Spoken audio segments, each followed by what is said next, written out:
everyone, this is Warhawk Beyond 2040, bringing to another edition of the Wrestling Discussion Series. And July 22nd, 2002 marks 22 years ago that history was made on Raw when Triple H shocked the entire world when he delivered a pedigree to his best friend, Shawn Michaels, thus shattering a lifelong friendship and kicking off one of the most epic and personal feuds in the Ruthless Aggression era. And for today's edition, I am going to be talking about the success and failures of the Shawn Michaels versus Triple H feud from July 2002 to June 2004. So, as everyone knows, Triple H and Shawn Michaels were the best of friends, almost closer than brothers, and they were part of the infamous backstage faction, The Click, with Kevin Nash, Scott Hall, and Sean Waltman, aka X-Pac. And after Hall and Nash left to go to WCW and form the NWO with Hulk Hogan, this would leave only Triple H and Shawn Michaels as the two remaining Click members in WWE, and they would go on to form their own faction called D-Generation X, aka DX for short, and the two would raise hell as teammates and best friends, of course. So after Shawn Michaels left WWE following WrestleMania 14 in 1988 when he dropped the world title to Stone Cold Steve Austin.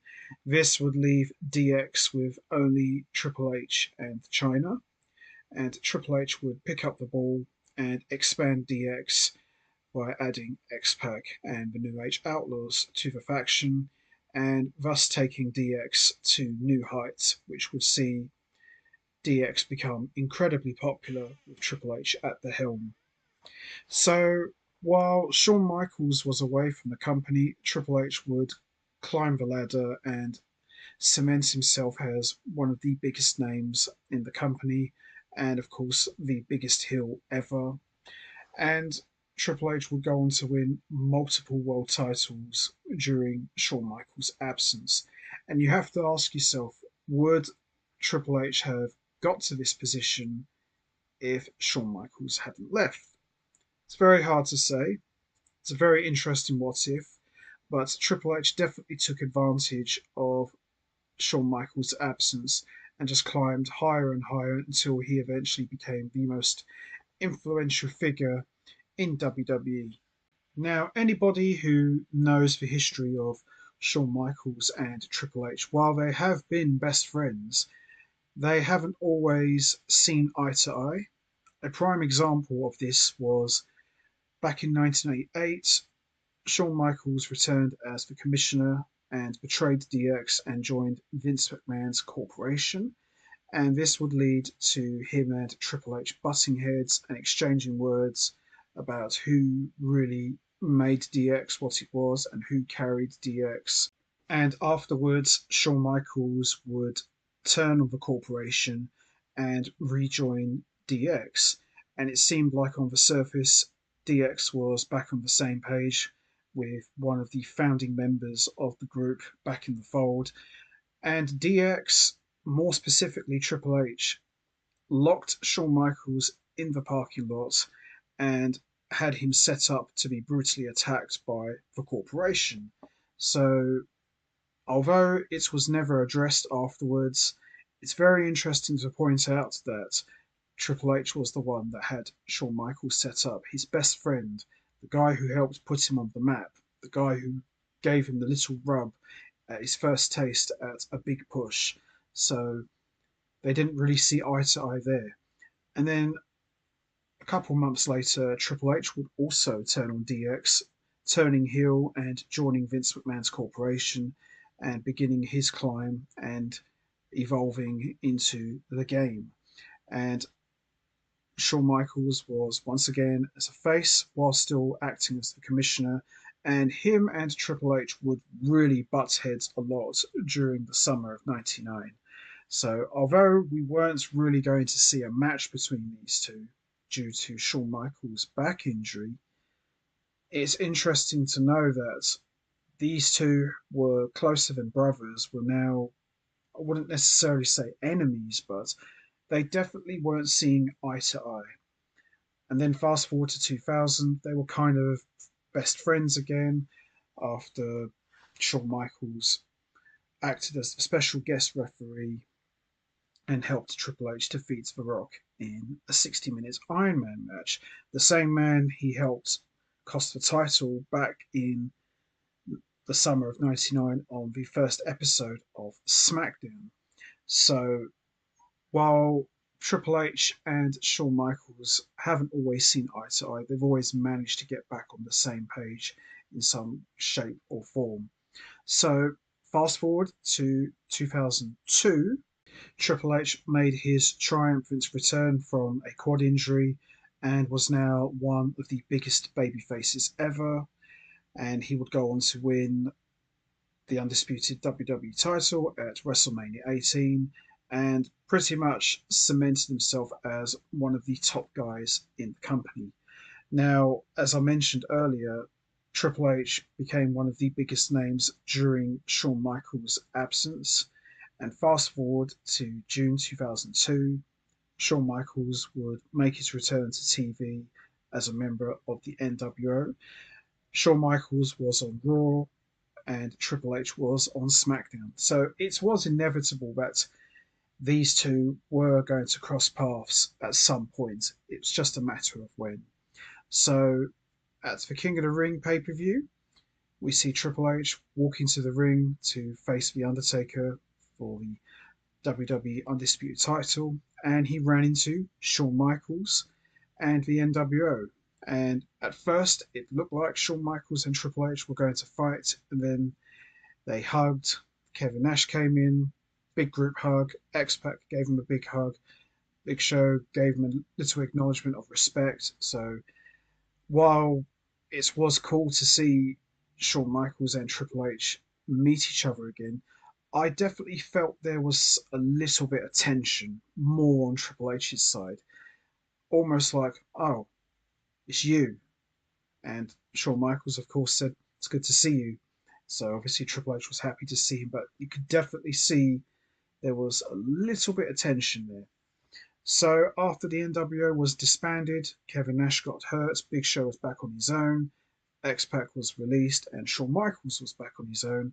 And this would lead to a situation at Vengeance 2002 where Triple H had to make a decision. Which show would he sign with? Would he sign with Eric Bischoff's Raw brand, or would he sign with his ex-wife Stephanie McMahon's SmackDown brand? Shawn Michaels came out and said, come to Raw in the name of friendship and fun. Triple H, of course, didn't need much persuading. He went with Raw with Shawn Michaels in the name of friendship and fun. So it looked like possibly we may see a DX reunion. We didn't have to wait long. The next night on Raw, Triple H and Shawn Michaels came out in the classic DX attire, with the classic entrance theme and music, and it looked like DX was back together on Raw, the same show that they helped put on the map during the Monday Night Wars. And Triple H went into his let's get ready to suck it routine, and just when we thought all was right with the world, Triple H turned round and, much to the shock of everyone, delivered a pedigree to Shawn Michaels, thus turning heel, and ripped off the DX shirt and threw it on the floor and left the ring without saying a word. Now, obviously, at the time, myself included, I was shocked, and just like everyone else, I asked the question, why has Triple H done this? Why did he pedigree Shawn Michaels? What's his reasons for this attack? Why has he done this? But if you look very deeply, I always looked at it like Triple H wasn't really pedigreeing a DX member. He was pedigreeing a member of the NWO because Shawn Michaels threatened Triple H to join the NWO or else. So that's the way I look at it, is Triple H was merely pedigreeing an NWO member if you look really deeply. So they were no longer best friends, and then the feud would begin, but not straight away. Shawn Michaels would come out the following week looking for Triple H, looking for answers as to why he attacked him, and we would see Triple H come out later on in the show to address his actions. And he pretty much said that Shawn Michaels refused to be his manager. He wouldn't let his ego get in the way of sharing the spotlight with someone else. And Triple H, of course, took exception to that and went on to say that he was now bigger and better than Shawn Michaels, and that he was now the showstopper, and that he was now the man. And Triple H went on to say that I was merely proving a point that you were weak, you were vulnerable, you're back, you're finished, Shawn. HBK is dead, no more. I am the man. And we would see Shawn Michaels was left in a bloody heap in the parking lot, and Triple H would go on this bogus investigation to try and find out who rammed Shawn Michaels' head in the windshield of a car. And Shawn Michaels would pretty much put Triple H on the spot by getting him to admit that he was the one who attacked him. And Triple H, of course, admitted to this shocking attack in a classic moment by saying, "You damn right it was me, Shawn," with a big evil smile on his face. And just like he said the week before, I did it to prove a point that you was weak, you were vulnerable, you don't have what it takes anymore, you are no longer the showstopper, HBK is dead, face facts, you can't wrestle anymore. And Shawn Michaels would drop the biggest bombshell ever by challenging Triple H to a match at SummerSlam. And this would be the first time that Shawn Michaels had stepped into the ring to wrestle a match since WrestleMania 14 back in 1988. So the table was set, the stage was ready. SummerSlam 2002, Shawn Michaels versus Triple H in a non sanctioned match. What kind of shape was Shawn Michaels in? We would soon find out he was better than ever. And the build up for this match was tremendous. And for me, this match was the best match of the night. It was absolutely fantastic. Shawn Michaels looked like he hadn't missed a step. He looked like he hadn't left. He looked better than ever. And Shawn Michaels, of course, would pick up the win, and Triple H would attack Shawn Michaels after the match by hitting him with two sledgehammer shots to the back, thus putting him out of action for a few months. So it looked like this feud was definitely going to continue, because I was under the impression that they'll have their feud, have the match at SummerSlam, and that's it. But nope, it looked like this match was just the beginning of a very menacingly personal war. So while Shawn Michaels was out of action, Triple H would be awarded the world title, successfully defend it against Rob Van Dam at Unforgiven with a shocking assist from Ric Flair, and retain it against Kane at No Mercy. And then the next night, we would see Shawn Michaels return, and the feud pretty much raged on from there, really. Shawn Michaels would pin Triple H at Survivor Series 2002 in the first ever Elimination Chamber match. So Shawn Michaels pretty much had Triple H's number. He had a victory over him at SummerSlam and a victory over him at Survivor Series. And I thought the feud, in terms of the success, I thought the feud was excellent. You know, when you've got two guys like Shawn Michaels and Triple H who have been best friends for like what seems like forever, there's a lot of history to draw from. I mean, they obviously didn't acknowledge everything because that would be impossible, but they pretty much addressed the main things we needed to know. They were best friends in DX, Shawn left, Triple H became the game, became one of the biggest names in the company. Shawn returns, Triple H turns on him, the rest is history. So this was a very good feud thus far. They would have another match at Armageddon 2002 in a 2 out of 3 falls match where we would see Triple H defeat Shawn Michaels and score 2 straight falls and regain the world title. So it looked like the feud was pretty much put to rest for the time being.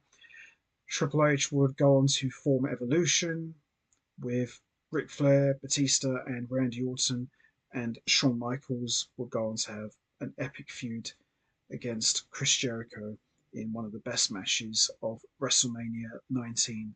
So Triple H and Shawn Michaels in 2003, they would run into each other, they would butt heads. So anytime these two were in the same ring together, you knew it was going to get ugly in a hurry. And there was always the sense that there was unfinished business, scores to settle.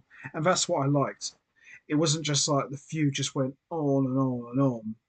They would take a break and then come back to it, have a couple of matches or a couple of brawls, and then leave it for a while and then go back to it later on. So it would pretty much go on and off throughout 2003. Now, in terms of the failure, and there wasn't many, but I didn't really like the idea of Kevin Nash being added to the feud. Kind of felt a bit forced because, I know Triple H and Kevin Nash are best friends, but they don't really have much history. There's not really much story to draw from. Triple H and Shawn Michaels, the story tells itself. It's all there.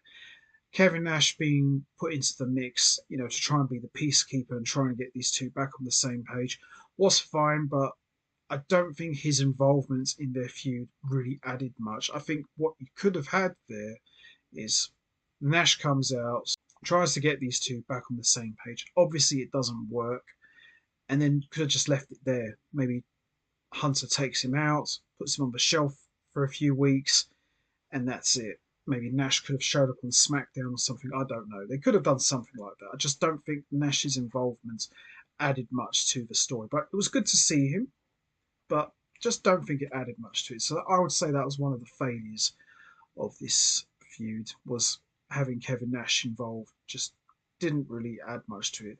If he was still a member of the NWO, maybe it could have added a bit more to it, in my opinion.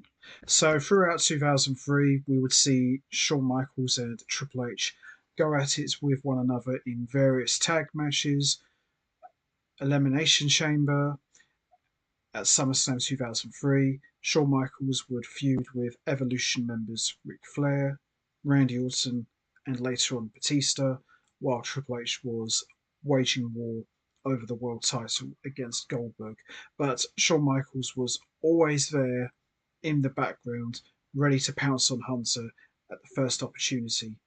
So by December 2003, we would see their epic feud reignite once again as they would go at it on Raw, which would lead to a draw, and this would set up the stage for a last man standing match at the Royal Rumble 2004.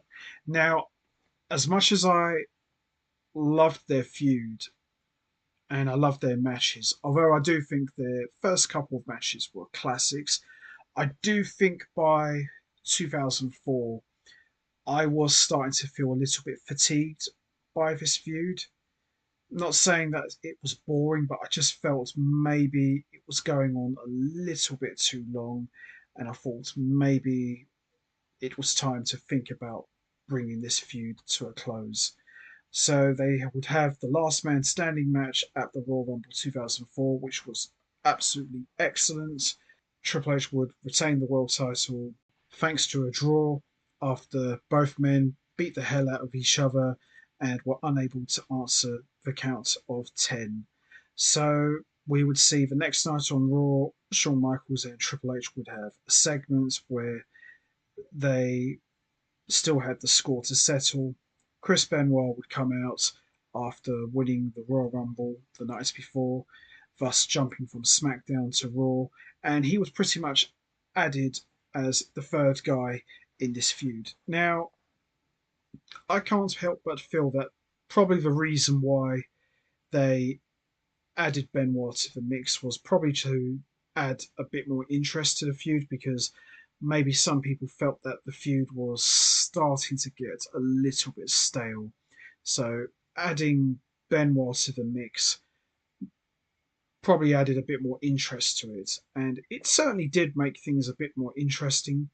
But I can't help but feel that Benoit was just merely playing a recurring character in the film. Like, he's just there to help add to the story, but ultimately it's still all about Shawn Michaels and Triple H. And obviously Benoit would go on to win the world title at WrestleMania 20 in an excellent triple threat match, and he would go on to retain the world title in a rematch at Backlash. But I still feel that although Benoit was the champion, it was still all about the Triple H Shawn Michaels feud. I just kind of feel that Benoit was just added to the mix to just try and make things a bit more interesting.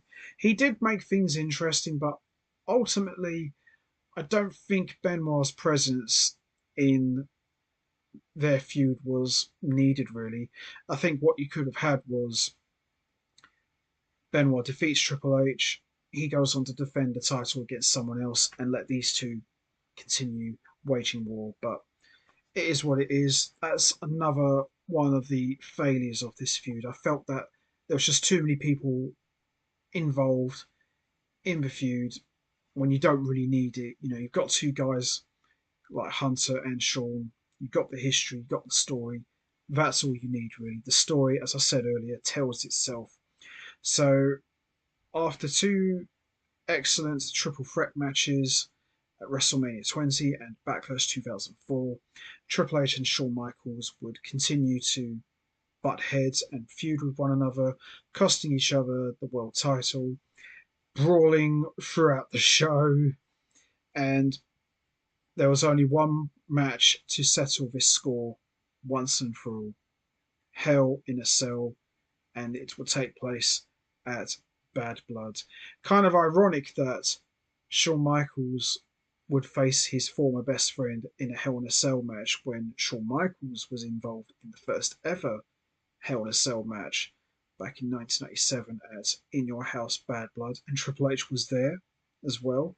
So it's kind of ironic that he was there watching the first one, and now he's fighting his best friend in that same structure in a very epic but long Hell in a Cell match. I think it went on for about nearly 48 minutes or something.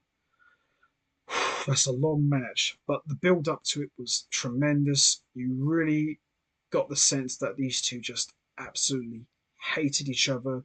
They wanted to destroy each other, and Hell in a Cell was the only way to settle the score. Now, it's interesting because when this feud started, Triple H shaved all his beard off, and he kind of looked like a beefed up version of his original Blue Blood gimmick. So it's kind of like Shawn's sidekick has come back to haunt him and destroy him, so to speak.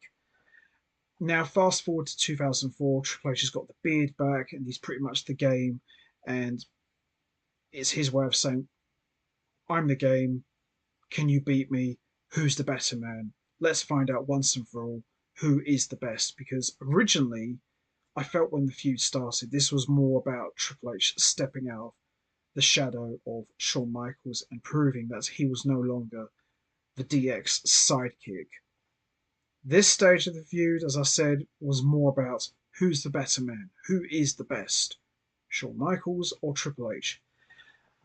Another failure with this feud is I felt that Triple H won more matches in this feud.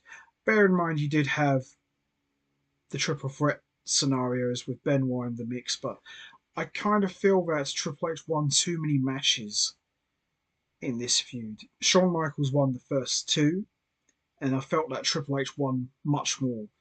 Obviously, we know Shawn had no intention of winning the world title again, which is fair enough, but I kind of feel that Shawn really should have got the last word in this feud because it was Triple H who betrayed him. I just thought maybe Shawn Michaels could have got the last word, got the retribution over his former best friend for his betrayal, and he comes out the victor. But Triple H got the last word. He delivered three pedigrees to Shawn Michaels in the Hell in a Cell match, thus bringing their 2-year rivalry to a close. They would still have matches with each other. They would have another one at Taboo Tuesday. Triple H would retain the world title in that match, and they would still go at it. They would always run into each other, have brawls, but as far as an ongoing feud, Hell in a Cell at Bad Blood 2004 was pretty much the final chapter, with Triple H coming out victorious. And they would have one final singles match in 2006 before WrestleMania 22. And then, of course, as we know, they would get back together and reform DX, and the rest is history. And they would go at it one final time in a triple threat match at Survivor Series 2009 with John Cena added to the mix. But as far as a full long rivalry, 2 years from July 2002 to June 2004. That's a pretty long time, but bear in mind there have been breaks in between their feud. But this was a very good rivalry.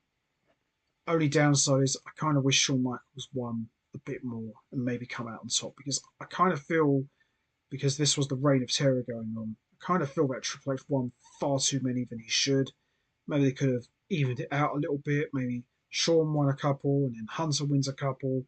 And then you have the rubber match, Hell in a Cell, settle the score, and Shawn wins. Because he did win the first ever Hell in a Cell match back in '97.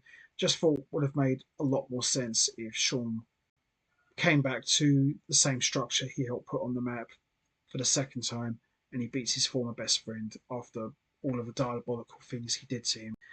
Now, in terms of the success and failures of the Shawn Michaels Triple H rivalry, apart from Nash's involvement and the Benoit involvements, overall I would say this was a complete success. This was a great feud, one of my all-time favourites from the Ruthless Aggression era. You know, excellent matches. I still think SummerSlam 2002 was their best match. You know, it's the first one, first time they ever faced on pay-per-view. I thought it was so good. The story itself just kept adding layers and layers to it. Got very personal, but yeah, ultimately I would say this was a complete success. The only failure I would say is they didn't address any of the NWO stuff. You know, Shawn threatening him. Maybe that could have been mentioned. Shawn could have won a few more in this feud. Triple H won far too many. But above all else, overall, this was a complete success. This was an epic feud. As I said, one of the best ever in the Ruthless Aggression era. And it's a classic story. You know, Triple H has always feuded with former friends and allies. You know, Batista and Randy Orton from Evolution comes to mind. As great as those feuds were, as great as those stories were, I didn't really get the sense that with Orton and Batista, they were Hunter's best friends. You know, I never really got that sense. I mean, they were tight, got on well, but I don't think the history was as deep and personal as the Triple H and Shawn Michaels feud, because they've been friends forever, formed DX. Shawn goes away, as I said earlier. Hunter becomes a huge star. Shawn comes back. Hunter turns on him. They go to war. Hundreds and hundreds of classic matches. You know, the story tells itself. That's just me. I just think the Shawn Michaels Triple H feud was just a little bit better from a story point of view, because there was so much more to say as opposed to Orton and Batista. Even Flair to a point. I know Flair and Hunter were together for about, what, 3 years or so? And there was a story to tell, but I don't think it was as personal as the one with Shawn Michaels. That's just me. But yes, overall, I would say this was a complete success. I thought this was a great feud. And I think Hunter and Shawn getting back together after years of spilling blood just made it even more special. As their way of saying, we've had this epic rivalry for years. let's put the past behind us, let's reform DX, and let's do this together one more time. So it was great. I don't think it would have registered, the two of them getting back together in 2002. I don't think it would have been as special. It was still would have been good, but I think leaving it for a long time made it even more sweeter because you really got the sense that these two will never get back together. These two hate each other. They don't see eye to eye, but it works, and you can't ask for anything better than that. A great feud, and then back to being allies straight after with a great build up. Can't beat it. And I love the feud. I absolutely love the feud, and you really got the sense that these two just absolutely hate each other. But it was just, I loved it. It was no dull moments here. The Nash stuff I could have done without, as I said earlier. The Benoit stuff, it was okay, but not needed, not necessary. So that's going to be it from me. I'm going to wrap this up now. What was your thoughts on the Shawn Michaels versus Triple H feud? Did you enjoy it? What was your favourite match from their feud? The non-sanctioned match from SummerSlam 2002, the 2 out of 3 Falls match from Armageddon, their title match on Raw in December 2003, the Last Man Standing match from the Royal Rumble 2004, the Hell in a Cell match at Bad Blood, or their title match at Taboo Tuesday 2004. Do you think the feud was good? Do you think it went on maybe a bit too long? Do you think maybe that it could have ended a bit earlier? What did you think of the Nash stuff? Do you think he was needed to be added? Do you think Benoit was needed to be added to the mix as well? And do you think, in terms of success and failures, do you deem it successful or do you think it was a complete failure? You know what to do, guys. Hit the like button, hit the subscribe button, leave your thoughts and comments down below, and I will see all of you next time for another edition of the Wrestling Discussion Series. So until then, take care, everybody, and stay safe. And once again, as always, much appreciated. Thanks for listening.